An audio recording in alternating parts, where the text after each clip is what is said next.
Hi అండి, అందరికి నమస్కారం అండి. చూస్తారండి, ఇది గంజి అండి, అన్నం వాడ్చుకున్న గంజి. రాతండి గిన్నెలో వండితే మతిమరుపు వస్తుందంట, అందుకని ఈరోజు ఇత్తడి గిన్నెలో వండినండి. వండి గంజి వాడ్చుకున్నాను. గంజి తాగడం వల్ల చాలా బలం. ఈ గంజిలో ఎన్నో పోషకాలు ఉంటాయండి. మనం పూర్వకాలంలో అయితే ఈ గంజిలో అంటే గటక గంజి అనేవాళ్ళు కదండి మన తెలంగాణ ఏరియాలో.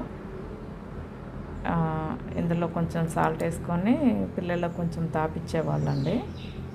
నేను కూడా చిన్నప్పుడు టేస్ట్ చేసిన అనమాట. కొంచెం ఉప్పుగా ఉండదు, ఎక్కువ తాగేదాన్ని కాదు, కానీ కొన్నిసార్లు ట్రై చేసిన. అయితే మా పాపకి ఈరోజు నేను కొంచెం పోస్తున్నా అనమాట. అడిగిన తాగమని చెప్పిన. దీన్ని పేస్ట్ ప్యాక్ కూడా ఉపయోగించుకుంటుందండి.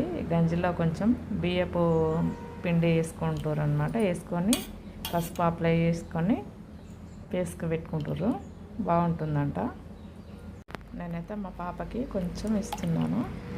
కొంచెం సాల్ట్ వేసుకుంటున్నాండి. ఇత్తడి గిన్నెలో వండితే టేస్ట్ బాగుంటుందండి. అందుకే నేను ఇత్తడి గిన్నెలో వంట చేసి పెడుతున్నాను పాపకి.